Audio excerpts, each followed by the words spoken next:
No. Y vamos a empezar con el de secundaria y después pasamos al de preparatoria y en el proceso pues vemos algunos conceptos.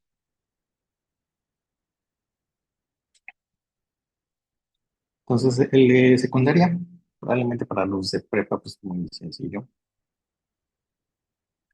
Entonces dice, un átomo es una partícula muy pequeña que forma parte de toda la materia que nos rodea. En particular, el átomo de hidrógeno está formado por un protón en el centro y un electrón que gira a su alrededor, ¿no? Entonces, en la visión más sencillita que podemos tener de un átomo, lo que nos dice es que en el centro hay un protón y alrededor está girando otra partícula, que es el electrón, ¿no? Que va a ser un electrón. Dice, a pesar de que ambos tienen cargas opuestas, también tienen masa, por lo que entre ellas actúan la fuerza eléctrica y también la fuerza gravitacional. ¿Ok? Entonces, carga del electrón es negativa. Entonces, recuerden que las cargas están medidas a partir de unidades fundamentales. Em, entonces, la carga mínima que puede tener una partícula simplemente es la carga del electrón. Entonces, la carga del electrón es negativa y la carga del protón es la misma que del electrón, pero positiva. Entonces, yo creo que de concepto deben de saber que un imán, por ejemplo, cuando está bien alineado con otro imán, ahorita vemos qué significa o qué quiero decir con esa alineación. Hagan de cuenta que un imán es este que está aquí, ¿no? Tiene cargas positivas, tiene cargas negativas. Y lo que siempre decimos es que las líneas de flujo magnético de un imán salen de líneas del polo positivo y se dirigen hacia los que van en el polo negativo.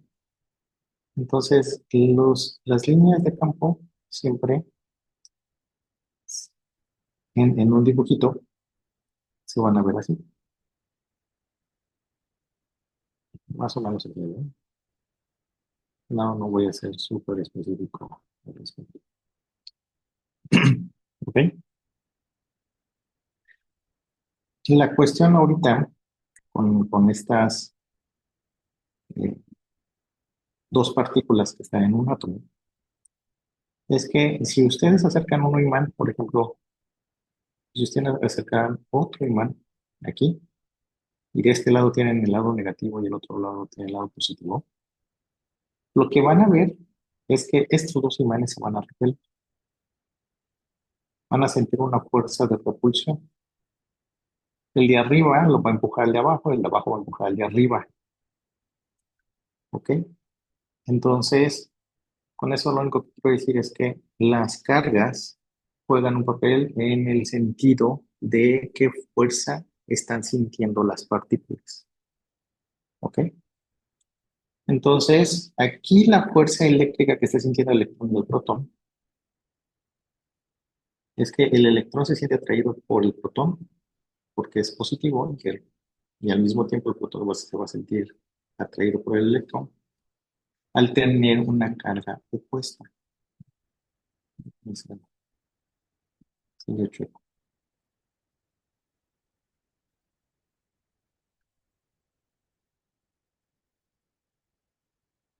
Ok, entonces dice que además de eso, obviamente tienen masa, ¿no? El electrón tiene carga Q negativa y tiene una masa del electrón, y el protón también tiene su masa, la masa del protón. Son particulitas, son caniquitas que pesan diferentes, cada uno.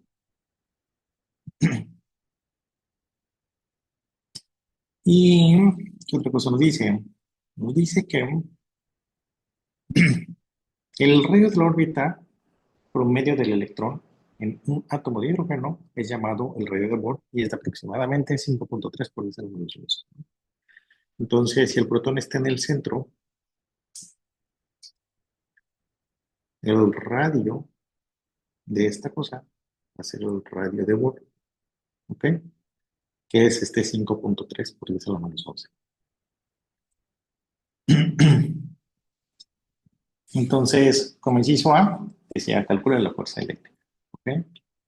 Entonces, este problemita para los de secundaria era simplemente para evaluar que conocieran cuál es la fuerza eléctrica, cuál es la fuerza gravitacional. Entonces, eso nos dice mucho sobre cuáles han sido sus temas um, que han visto en su escuela.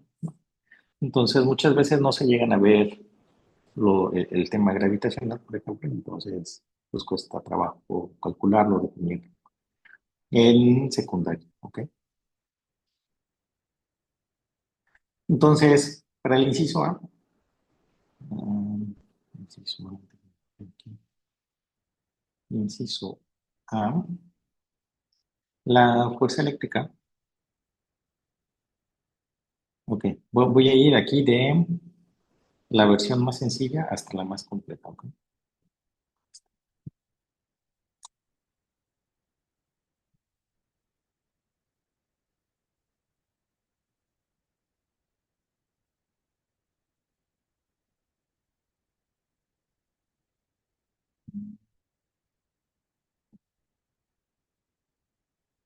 Bueno, ya que escribí.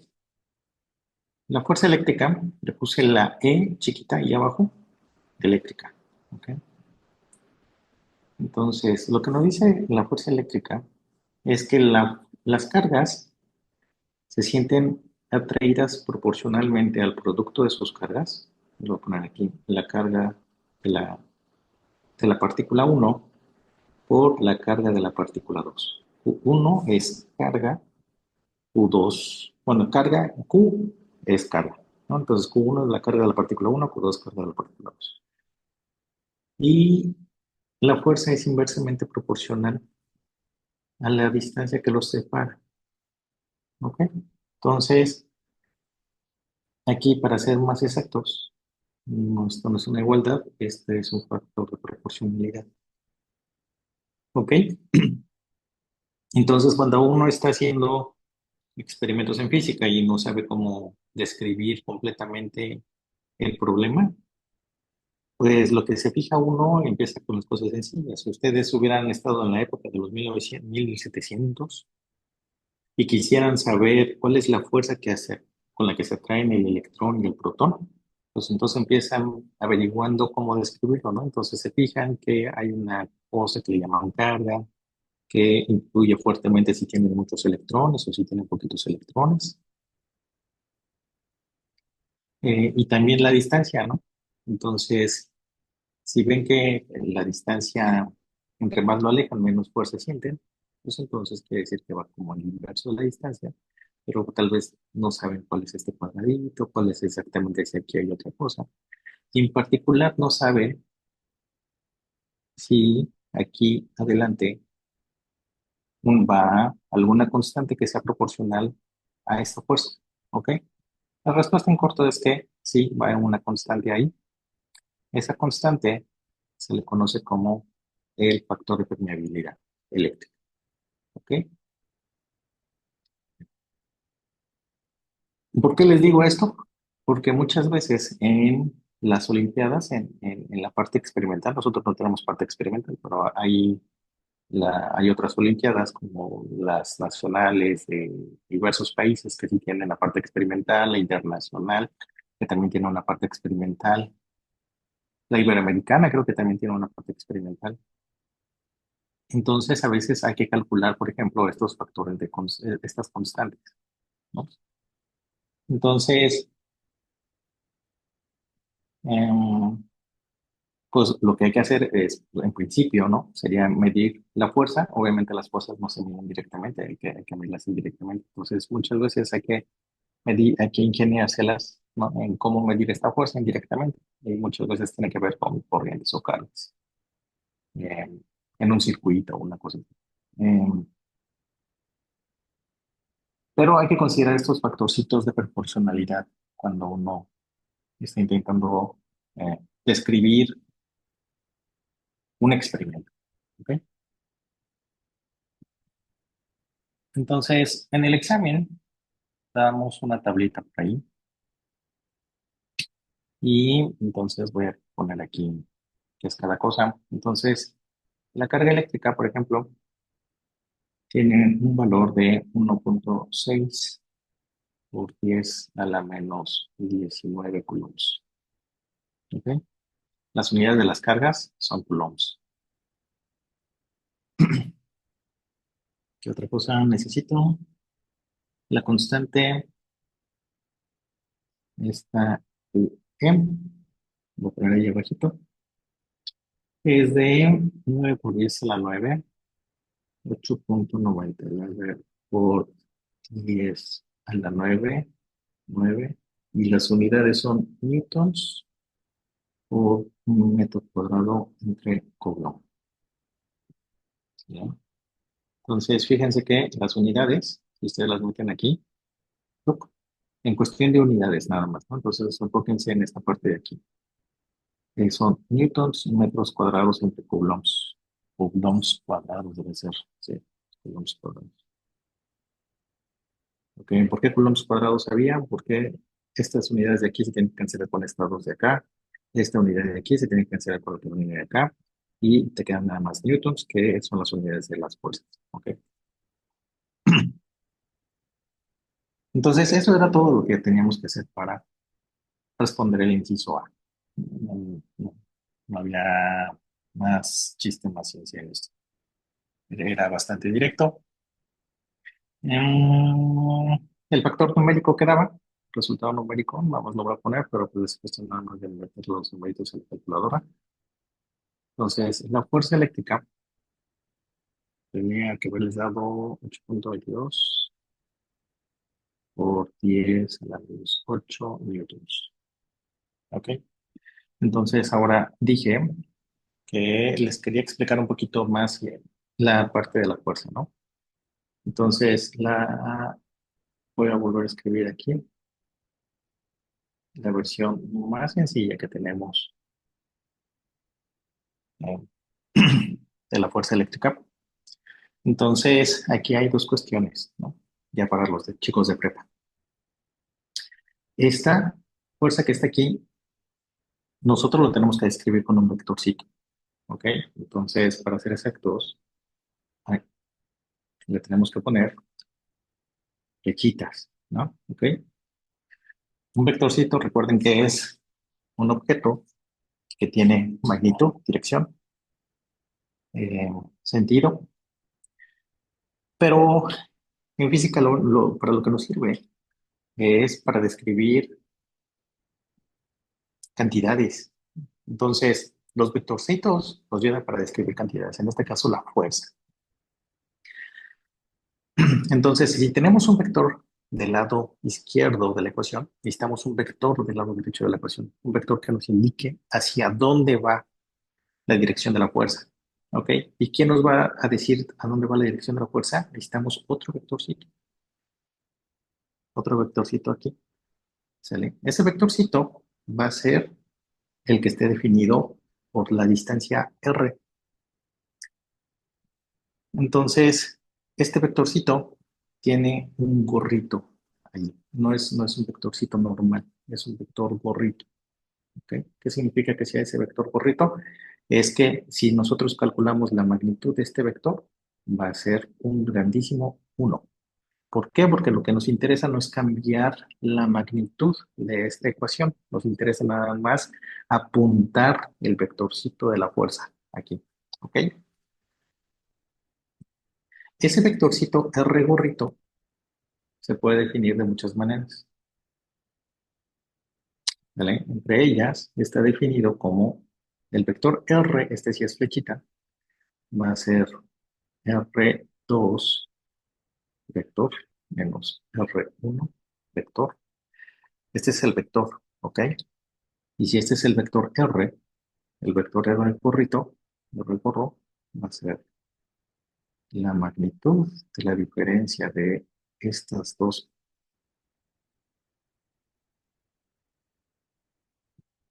R2 menos R1 entre, no, perdón, lo escribimos al revés. De hecho, déjenme agarrar estas, solo es para abajo. Ajá. Y aquí sí le pongo R2 menos R1 porrito, ¿sale? Perdón, vector. Entonces, este de aquí es el mismo que este de acá, es el mismo que este de acá. ¿Ok? Y todavía aún más, este de aquí, esa R sin gorrito, sin nada, lo vamos a tener que definir como la magnitud de este otro. ¿Sale? Entonces, la forma más compleja que podemos escribir esta ecuación, voy a dejar dejando esa constante ahí, porque no nos interesa definirlos ahorita con otras cantidades.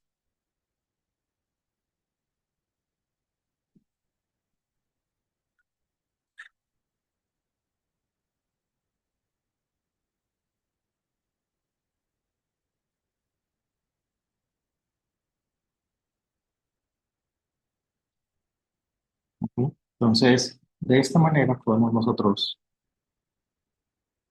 escribir la misma ecuación, pero un poquito más compleja, dependiendo de qué es lo que nosotros queramos hacer, ¿ok? Entonces, déjeme nada más por último aquí describir quién es R2 y R1 en una posición, ¿no? Entonces, si ustedes ven aquí, este va a ser Q1 y R1 va a ser el vectorcito que apunte a la partícula 1. Q2 va a estar por acá y R2 va a ser el vectorcito que apunte a la partícula 2. Entonces, ¿quién es R2 menos R1? Va a ser este 2. ¿Ok? Esto, vector de acá, es R2 menos R1. Entonces, la magnitud, si yo quisiera sacar la magnitud de esto, pues simplemente es como si estuviera midiendo aquí la distancia. ¿Está bien? Entonces, a final de cuentas, nos dice exactamente lo mismo. Me mide esta distancia, que es la distancia que hay entre dos partículas. ¿Ok? Entonces, no es para que se confundan, es nada más, solamente sirve esta interpretación cuando nos salimos fuera del origen. ¿Ok? Cuando estamos midiendo las posiciones fuera del origen. Y nada más es, digamos, por formalismo vectorial. ¿Ok? Vamos a responder el inciso B. El inciso B nos pide calcular las fuerzas gravitacionales entre el electrón y el protón. Entonces, las fuerzas gravitacionales, le voy a poner una G, allá abajito, va a ser igual, un poquito lo mismo que hace rato. Son proporcional, la fuerza gravitacional es proporcional al producto de las masas de las partículas. Entonces tengo aquí M1 y M2, inversamente proporcional a la distancia que los separa. ¿Ok? Entonces, este factorcito de proporcionalidad implica que el producto, la fuerza no es directamente el producto de las masas dividido entre la distancia. Hay un factor aquí que nos dice cuánto tenemos que bajarle o subirle a ese producto de las masas. Ese cuánto está dado por la constante gravitacional. La constante gravitacional es de, aquí lo tenía, 6,67 por 10 a la menos 11. 11.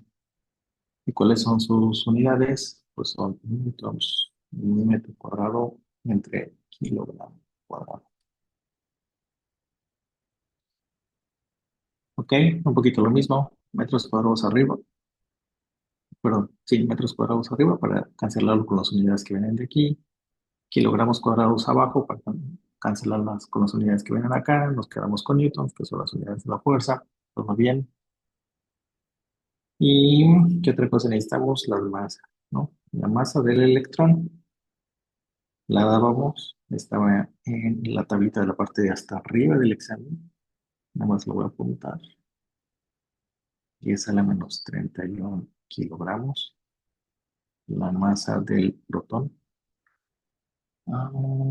Es esta, 1,67 por 10 a la menos 27 kilogramos. Y la magnitud de la fuerza gravitacional tenía que ser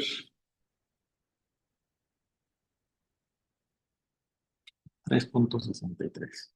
3,63 por 10 a la menos 47 newtons. ¿Ok? La fuerza gravitacional, o su ecuación, también tiene una versión vectorial.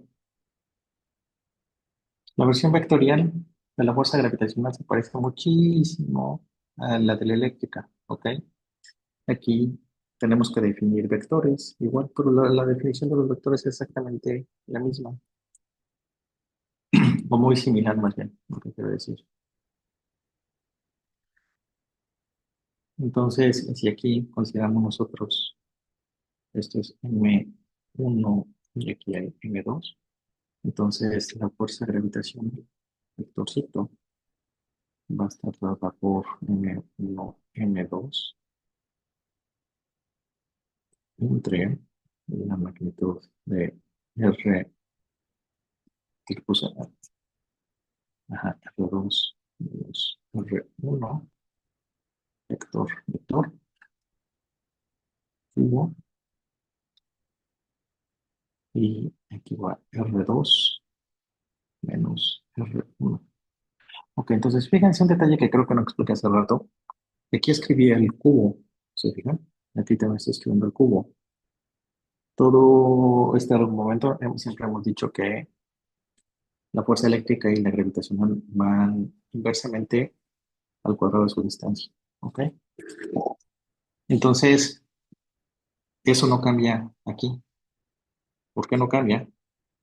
Porque aquí estoy metiendo la magnitud de este vectorcito. ¿Ok? Estoy metiendo este vectorcito aquí. La definición de este vectorcito tiene una magnitud aquí extra. ¿Se fijan? Entonces, esta magnitud extra hace que este cuadrado se convierta en un cubo. Pero esta aquí hay otra magnitud metida. ¿Ok? Porque esta no es la versión unitaria, no es la magnitud unitaria. Aquí, estos vectorcitos, si esto mide 10, aquí hay un 10 metido abajo también, ¿no? Básicamente aquí estamos multiplicando y dividiendo por la misma magnitud. Es esto que está aquí. Lo que quiero decir es que este es un 10 con una dirección. Imagínense que es un 10 con dirección norte. Y acá abajo es simplemente magnitud 10. Entonces, si divido yo 10 con dirección norte entre 10, me queda simplemente dirección norte. ¿Ok? Eso es lo que significa esta cosa, que dice la dirección del vectorcito. Pero al final de cuentas esto es un 1. Pero por alguna razón nos gusta ser matemáticamente formales y dividimos 10 dirección norte, ¿no? Entre 10 y aparte la magnitud de la fuerza que va aquí sería como un 10 al cuadrado. Entonces por eso aquí va un 10 al cubo. ¿Ok? El 10 obviamente tiene que. Entonces, lo mismo aquí. Mm, si no les quedó muy claro, todavía lo pueden visualizar de la siguiente manera.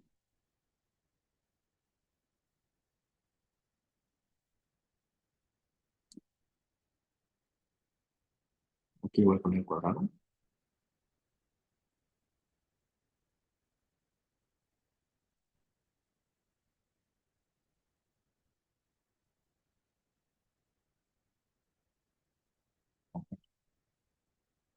Es eso lo que tenemos. ¿Está bien? Y esto que estoy pintando aquí de este lado no es otra cosa más que la R borrita. La R borra. Y eso, repito, eso nada más es para darle la formalidad vectorial, la notación vectorial a esta pinchita que está aquí, ¿no? Esta fuerza que está aquí. Entonces, este vectorcito te dice a dónde apunta esta fuerza.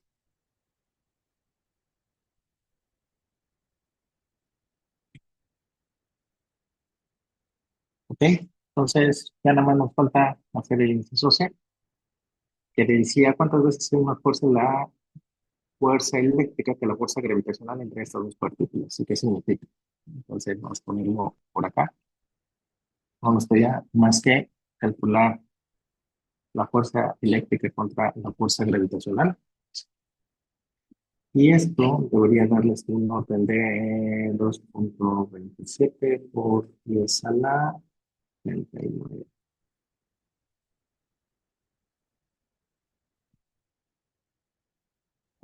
Entonces, ¿qué significa eso? ¿No? Que la fuerza eléctrica es 10 a la 40 aproximadamente, 10 a la 40 veces más grande que la fuerza gravitacional. Entonces, pues, eso significa que quien domina a las escalas atómicas, quien domina es la fuerza eléctrica entre las partículas. Y ya si ustedes se dedican a estudiar más física y temas un poquito más complejos, se van a dar cuenta que cuando nosotros estudiamos átomos, escalas atómicas, casi nunca se consideran las fuerzas gravitacionales por esta razón. Por esta razón que la fuerza gravitacional es 10 a la 40 veces más chiquita que la fuerza eléctrica. ¿Sale? No influye en la dinámica de estas cosas. O la primera aproximación es ignorarla porque no influye relevantemente comparada con la magnitud de la fuerza eléctrica. ¿Ok? Aquí una pregunta que se deberían de estar haciendo es, si el electrón siente esta fuerza de atracción hacia el protón y el protón siente esta fuerza de atracción hacia el electrón, ¿por qué nos quedan pegados las partículas? La fuerza gravitacional también es atractiva, ¿no? Siempre es atractiva. Mm, vamos a poner aquí, eso es la fuerza gravitacional, es atractiva también. Y la fuerza eléctrica también. Entonces, ¿qué es lo que lo mantiene separado? Entonces, puede empezar desde un punto de vista caricaturesco nada más. El electrón se está moviendo en unas órbitas circulares. Mm, una órbita circular. Entonces tiene cierta velocidad, por lo tanto tiene cierta fuerza centrífuga y pues a primera instancia eso es lo que podemos pensar que es lo que lo mantiene separado del electrón, ¿no?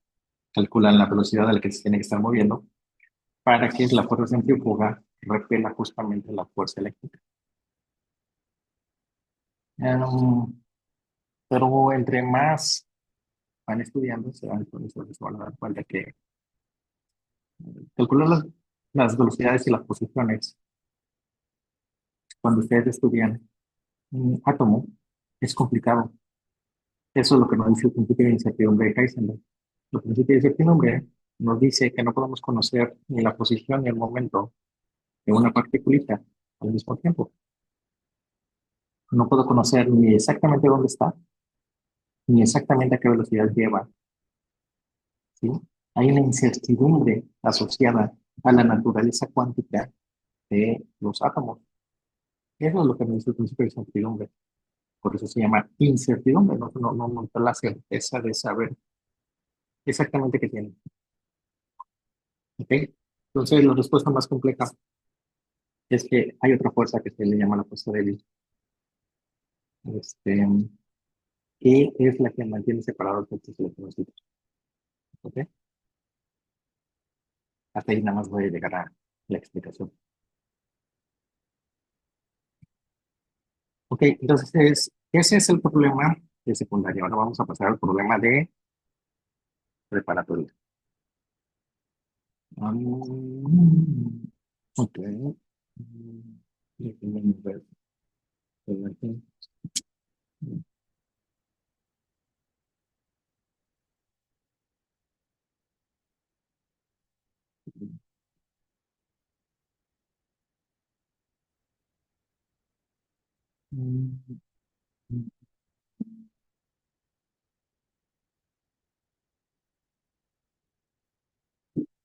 Ok, entonces el problema de preparatoria que quería resolver es este. Bueno, yo creo que lo vamos a ver. Luego,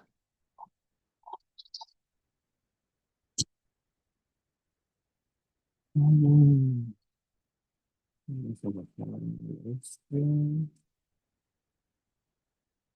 Vamos a intentar escribir esto, a ver si se deja. Mm, Vale, no se deja, vale.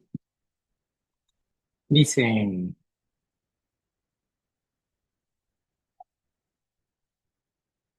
ay, ¿qué pasó? En un escenario se colocan dos bocinas, A y B. Son estas.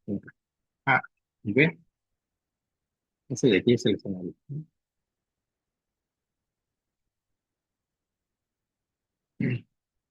Así que está en color rojito. En cada extremo conocemos una figura. Tú te colocas en el punto P. Ustedes están aquí, están bailando. Vamos a ponerle patitas. Están ahí ustedes también. Ahí está su cabeza, en el punto P, que se encuentra a 1.2 metros directamente frente a la bocina A. El escenario tiene 3 metros de ancho. ¿Cuál es la frecuencia mínima para la que haya interferencia destructiva en el punto P? Bueno, le puse incisos. Este es el inciso A.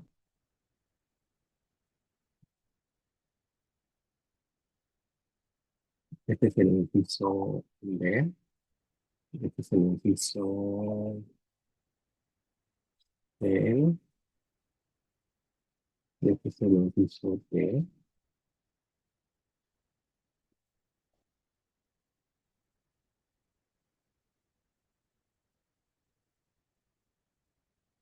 Ah, no. Ok, ok.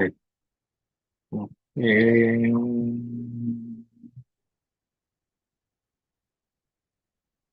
Este inciso C va pegado en el D. Ok. Entonces, para resolver este problema tenían que tener el concepto de interferencia, interferencia de ondas, destructivas y constructivas, ¿no? Entonces, déjenme nada más pintar.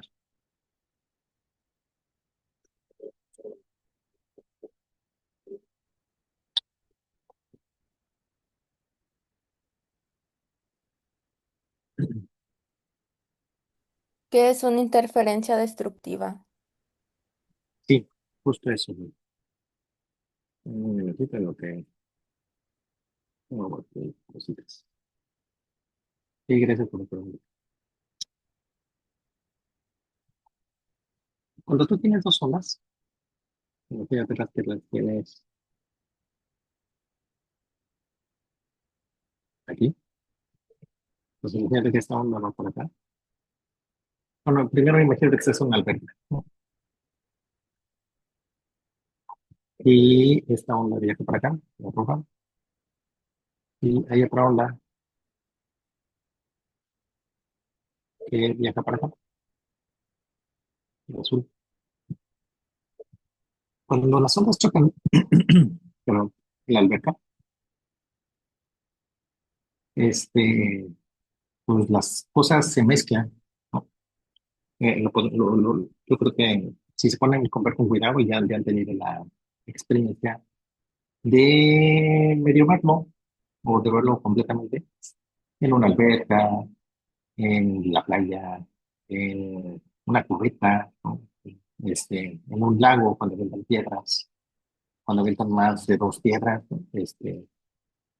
Es cuando se crean estos patrones de interferencia. Entonces, la interferencia no es otra cosa más que sumar estas dos ondas, ¿no? Eso es lo que decimos con interferencia, a eso nos referimos, ¿no? Queremos sumar esta onda con esta otra onda, ¿no? Entonces, ¿qué es lo que sucede?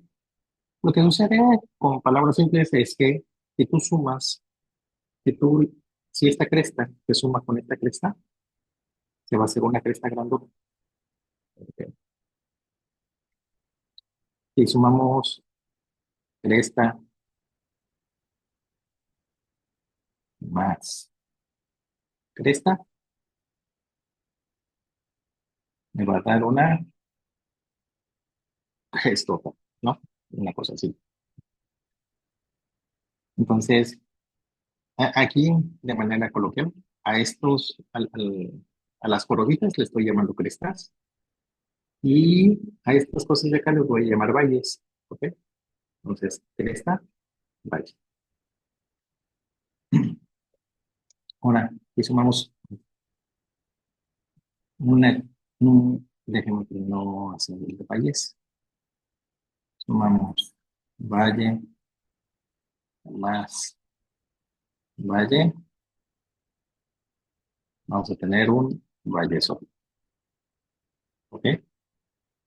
La cuestión está, o la cosa interesante, está cuando sumamos una cresta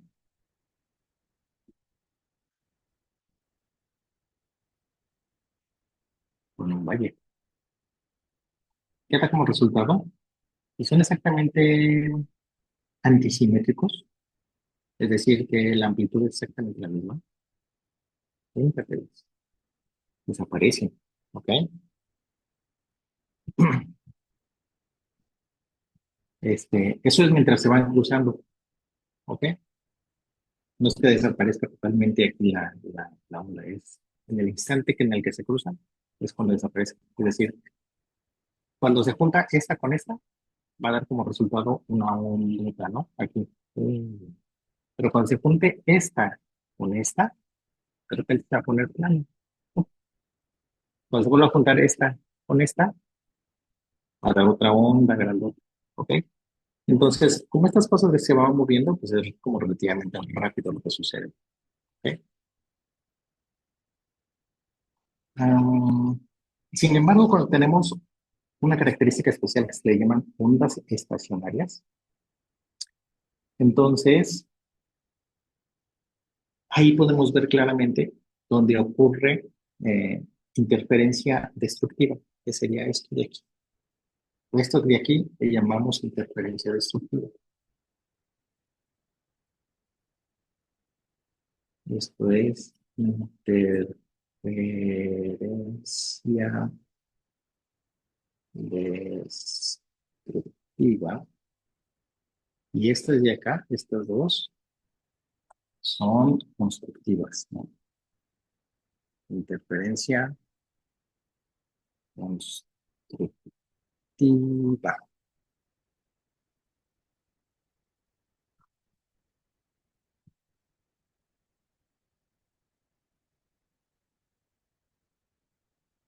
Ok, entonces, justo eso es lo que nos piden acá. ¿Cuál es la interferencia destructiva en el punto P? Entonces, para calcularlo, pues tienen que saber qué era en la interferencia destructiva. Entonces, yo les estoy pidiendo que, ¿cuál es la frecuencia en el punto P para que no escuchen? ¿ok? No van a escuchar am, en una frecuencia en específico, ¿ok? De hecho, creo que me hace falta interferencia mínima. Ah, no. Ahí está. Para que no escuchen. ¿Por qué? Porque las ondas van a llegar al punto. Lo que sucede es que esta bocina avienta sonido, ¿no? El sonido pues, son ondas. Entonces vienen aquí, vienen las ondas y llegan aquí hacia nosotros, ¿no? Entonces, cuando llegan a nuestros oídos, las ondas pues se meten a los tímpanos y es lo que hace que produzca sonido, ¿ok?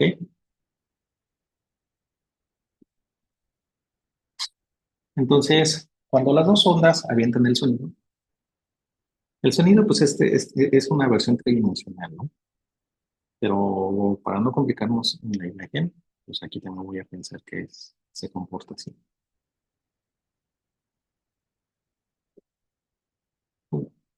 ¿ok? Entonces, dependiendo de la frecuencia a la que se emita la onda, mm, aquí voy a poner como que frecuencia uno. De hecho, tiene que ser estoy hablando, suponiendo que es la misma frecuencia, ¿no? Entonces, la frecuencia de aquí con la frecuencia de acá,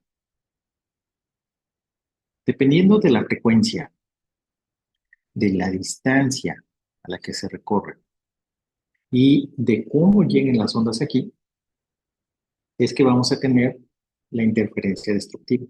Estamos buscando exactamente el punto en el que ocurra esta cosa de aquí. ¿Ok? Eso es lo que estamos buscando. Entonces, pues hay que hacer un poquito de geometría.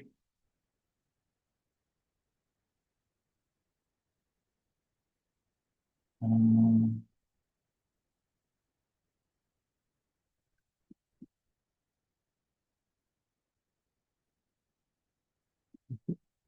¿Qué otra cosa me falta explicar? Ah, sí, otra cosa que me hace falta explicar. Las ondas, ah, en general, este tipo de ondas, las podemos escribir cuando son ondas muy complejas, por ejemplo,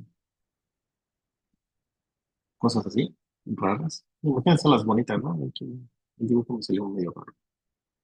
Estas ondas, en general, imagínense que esto es Y y aquí es el tiempo, ¿no? Entonces, la onda en el tiempo pues, va viajando con Pablo. Y me dice la amplitud, ¿no? Entonces, Y va a ser igual a la amplitud, que en general puede ser función del tiempo, por el seno de omega t. Omega t, omega es la frecuencia angular con la que se mueve la bocina, pero también puede tener una combinación en general de estas cosas.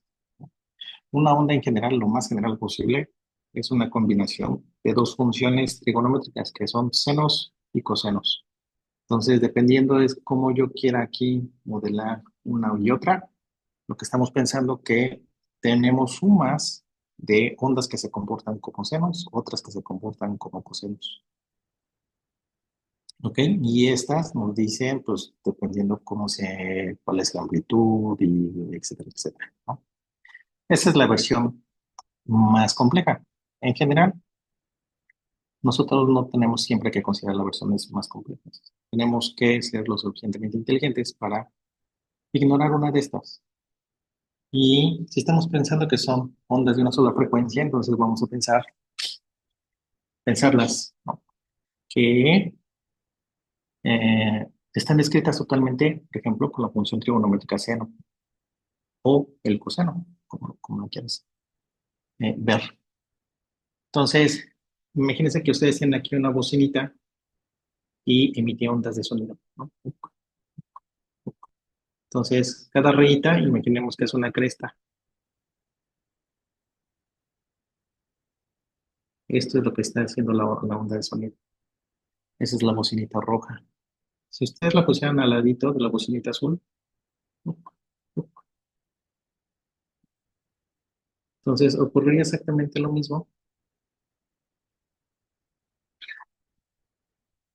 Y en general, si ustedes separaran aquí, por ejemplo,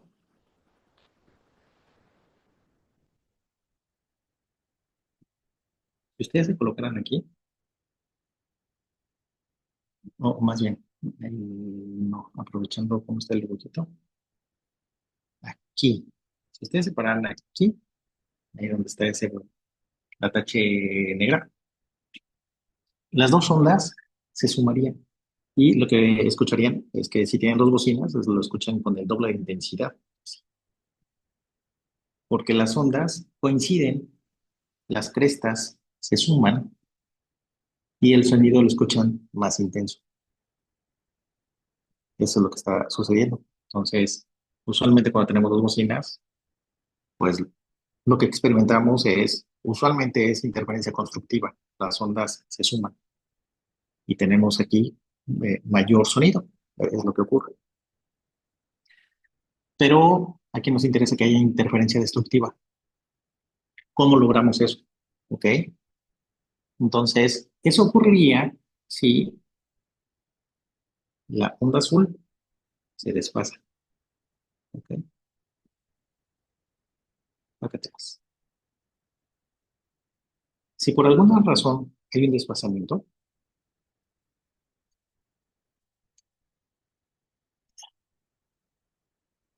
¿sale? Así, así por ejemplo, así, como lo están viendo, sería una especie de interferencia constructiva, ¿ok? Si se suman las dos ondas.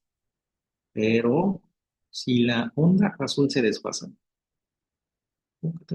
Así, exactamente, ¿cuánto? 90 grados. Entonces,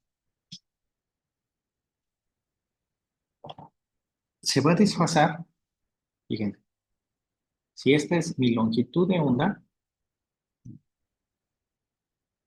la longitud de onda roja y azul, imagínense que es la misma. Si esta es mi longitud de onda roja y esta es la longitud de onda azul, entonces si la azul se desfasa una longitud de onda de lambda medios, es decir, la mitad se desfasa hacia el lado derecho en este caso, y sumamos las dos ondas, entonces la onda resultante, ¿qué va a ser? Pues básicamente una línea. ¿Por qué? Porque se van a estar interfiriendo las crestas de una con los valles de la otra. Y entonces el resultado me va a dar la línea negra. ¿Ok? Eso es cuando tienen la misma longitud de onda, pero están desfasadas por esta cantidad. ¿Sale? ¿Eso está claro? Porque eso es la clave de cómo resolver el problema.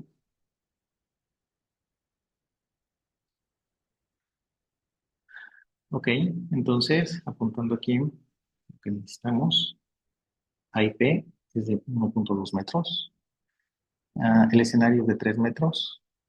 Por Pitágoras, podemos conocer cuánto vale esta distancia.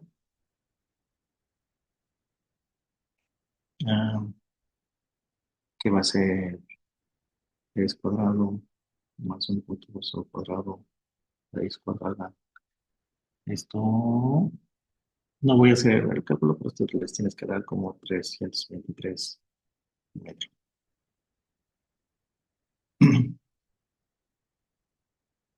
Ok,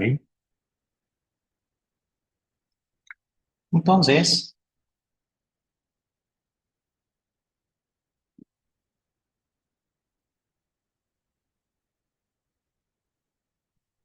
mm,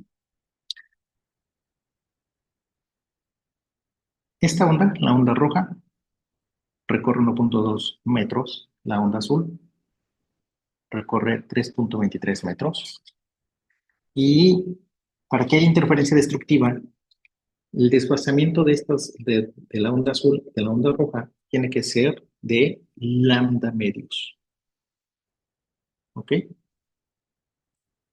Entonces, lo que necesitamos calcular es que si queremos interferencia destructiva de lambda medios, la diferencia entre las distancias que recorren estas dos ondas tiene que ser proporcional a lambda medios y en general n lambda medios. ¿Por qué la n lambda medios? Mm, Híjole, que ya no voy a poder utilizar.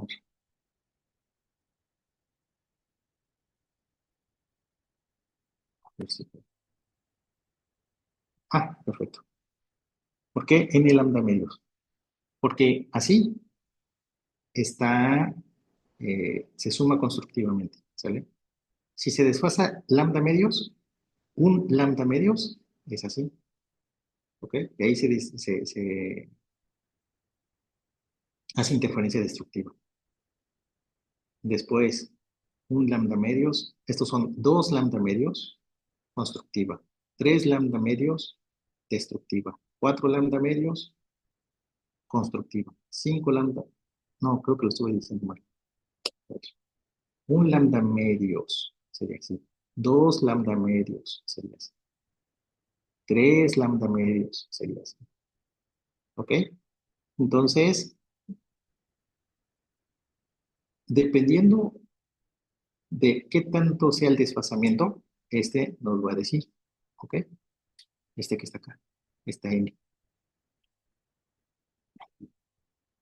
Pero el punto es que están desfasados por lambda medios. ¿Y qué tiene que estar desfasado? La distancia a la que va recorriendo cada una de las ondas. Entonces, si ustedes saben que esto se tiene que cumplir, esto de aquí abajo, entonces de aquí ya se calcula fácilmente la frecuencia.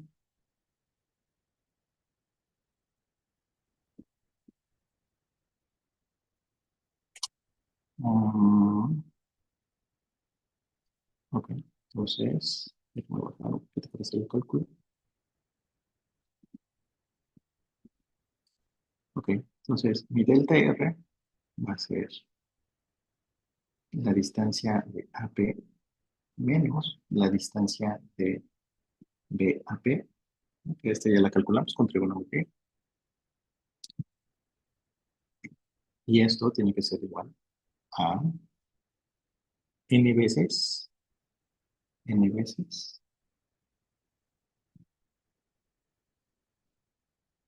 más, sí, cierto, lo puse mal, n veces n más n, por eso, sí, esto es n más n medio de lambda.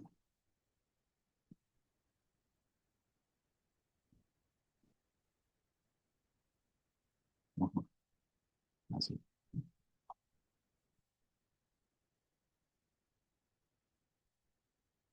de lambda.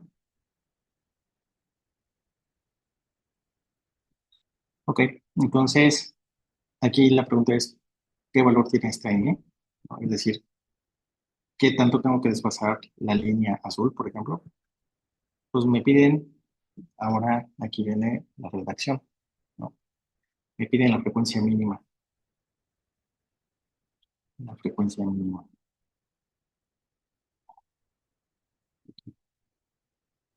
Si me piden la frecuencia mínima, entonces esta n tiene que ser igual a cero.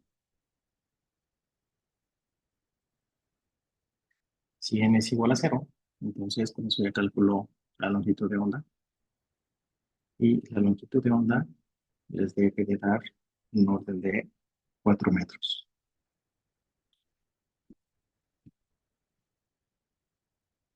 Y con esto, ustedes pueden calcular la frecuencia.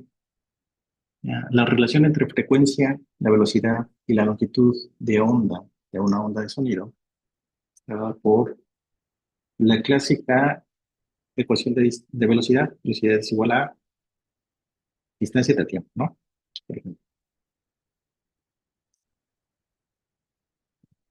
distancia entre tiempo. Eso quiere decir que la velocidad del sonido tiene que ser distancia, pero en este caso la distancia que me la mide, la distancia de una onda, me la mide la longitud de onda. Y el tiempo me lo mide la frecuencia en la que se mueve la onda. Entonces, esto implicaría que la frecuencia va a ser igual a lambda entre la velocidad del sonido y la velocidad del sonido ya me la daban también en las tablitas. La velocidad del sonido es de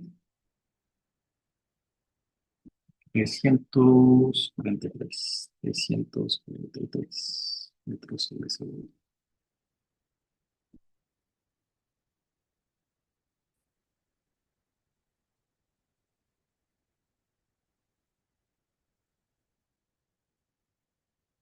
Ok, entonces esto daba una frecuencia de 84.5 Hz. Ok, entonces el problema era más conceptual que de álgebra, ¿no? Si sabían qué hacer, llegaban con este cachito que está aquí, así de rápido.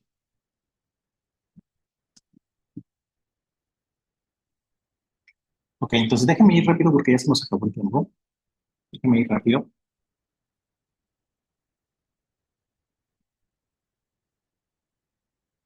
Dice, si las bocinas producen un sonido, si producen un sonido de 572 Hz, un sensor de sonido está ubicado en el punto P y registra una intensidad mínima. ¿A qué distancia adicional debe de colocarse la bocina B desde su posición actual sobre la línea del escenario para que el escenario P registre por primera vez una intensidad máxima? Un poquito lo mismo. Entonces, aquí en SP, ustedes están parados, ustedes son un sensor, ¿no? Sus oídos son un sensor de sonido. Pero dice que a esta frecuencia de 572 lo escuchan muy bajito. Entonces, ustedes, los ingenieros de sonido, lo que hacen es, pues, ¿a qué distancia yo tengo que mover mi bocina B para que en ese punto P no escuchen el sonido mínimo, sino lo escuchen lo más fuerte posible? Entonces, lo que estamos planeando es que al mover la bocina B, lo que intentamos mover es ver qué distancia tiene que viajar el sonido para que ustedes lo escuchen adecuadamente. Entonces, si lo ponemos aquí, recorren más distancia y la interferencia va a ser distinta. Si lo ponemos acá, recorre otra distancia. Si lo ponemos más cercana, recorre otra distancia. ¿Ok? Entonces nos preguntan justamente si a esta distancia el sonido es mínimo, ¿dónde está B? Ah, ¿dónde está aquí B? Si el sonido es mínimo, entonces, ok, si aquí el sonido es mínimo, entonces, ¿a qué distancia nos piden esta distancia? Eh, Vamos a tener tal que la interferencia aquí va a ser constructiva y se va a hacer una intensidad máxima.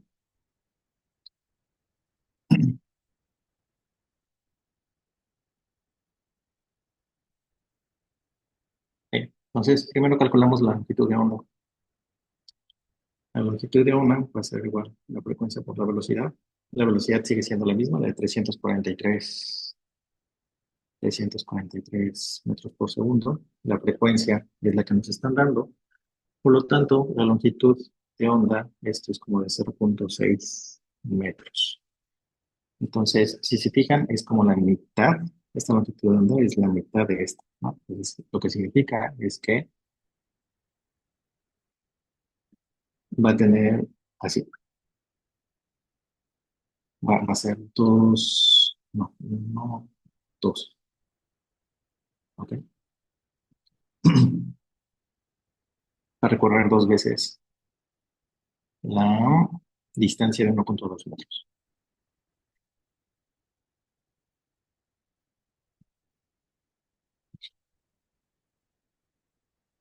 Entonces, si la intensidad es mínima, significa que la señal está siendo recibida en P con un desfasamiento de lambda menos.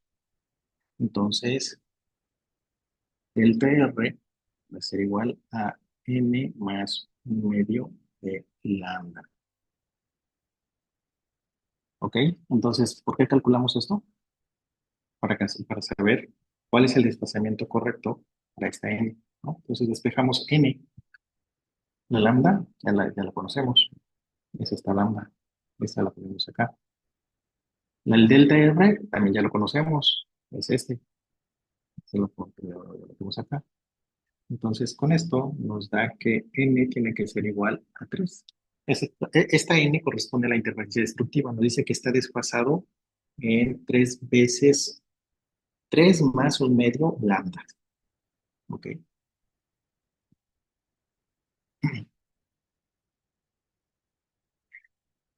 Entonces, para que en P se escuche el máximo, la distancia delta R, ahora delta R, tiene que ser igual a n más 1 por lambda. ¿Ok? Entonces, ¿cuál es la diferencia? La diferencia está aquí. ¿Ok? Entonces, antes teníamos el 1 medio. ¿Por qué? Porque estamos buscando la interferencia destructiva. Ahora tenemos este 1, porque queremos interferencia constructiva. Utilizamos esta misma n, porque es el desplazamiento que estamos teniendo. Utilizamos la misma lambda, porque es la que nos está dando el problema. Entonces, pues nada más nos queda calcular delta R. Y delta R nos va a dar el orden de 2.4.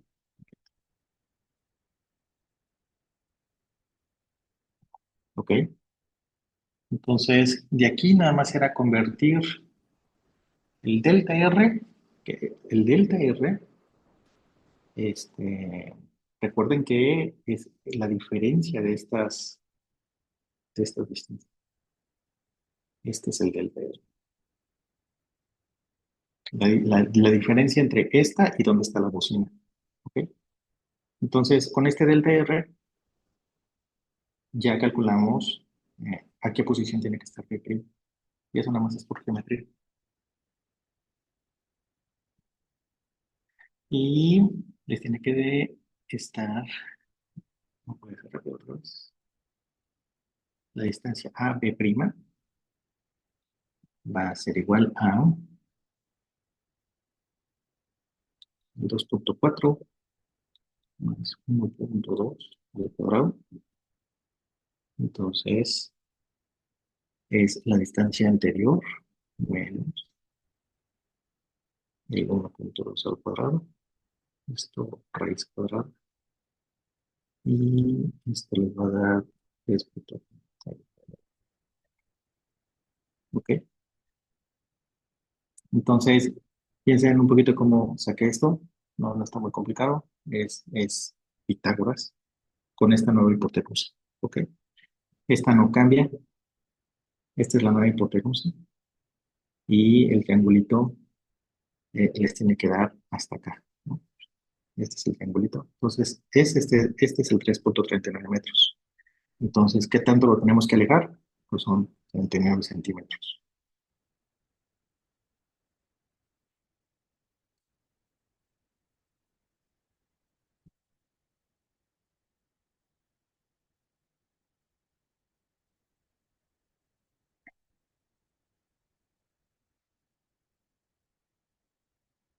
Ok, chicos, ¿tienen dudas o preguntas hasta aquí?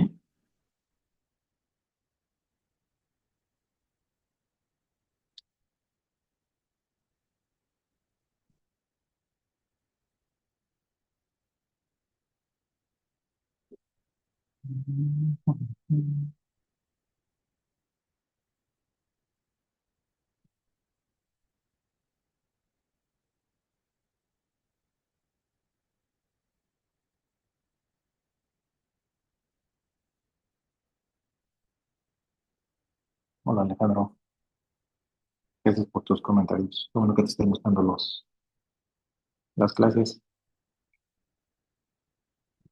Chicos, se me acabó la hora, entonces vamos a dejar el último inciso para el día jueves.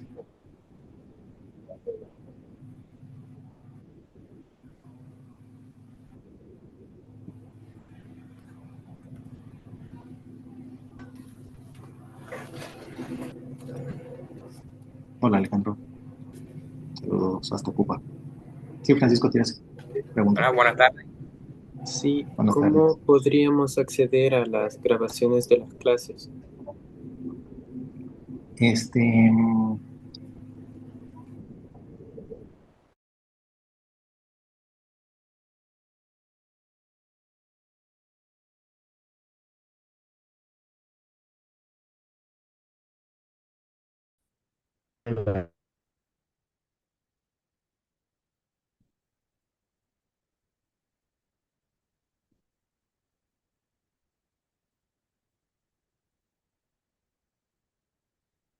bueno, yo les paso las ligas de dónde están las grabaciones para que puedan tener acceso a ellas. Gracias.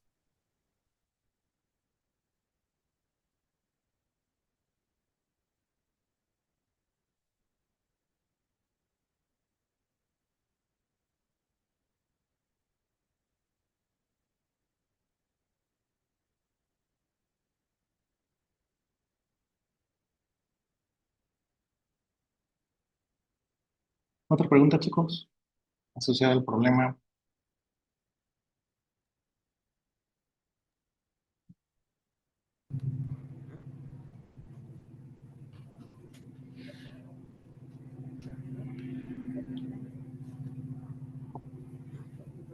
¿Tienes una pregunta, Alejandro?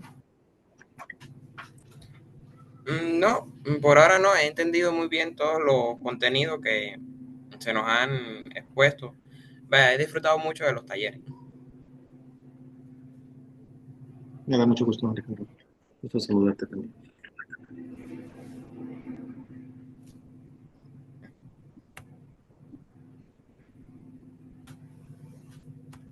Pues bueno, chicos, entonces, si no hay más preguntas,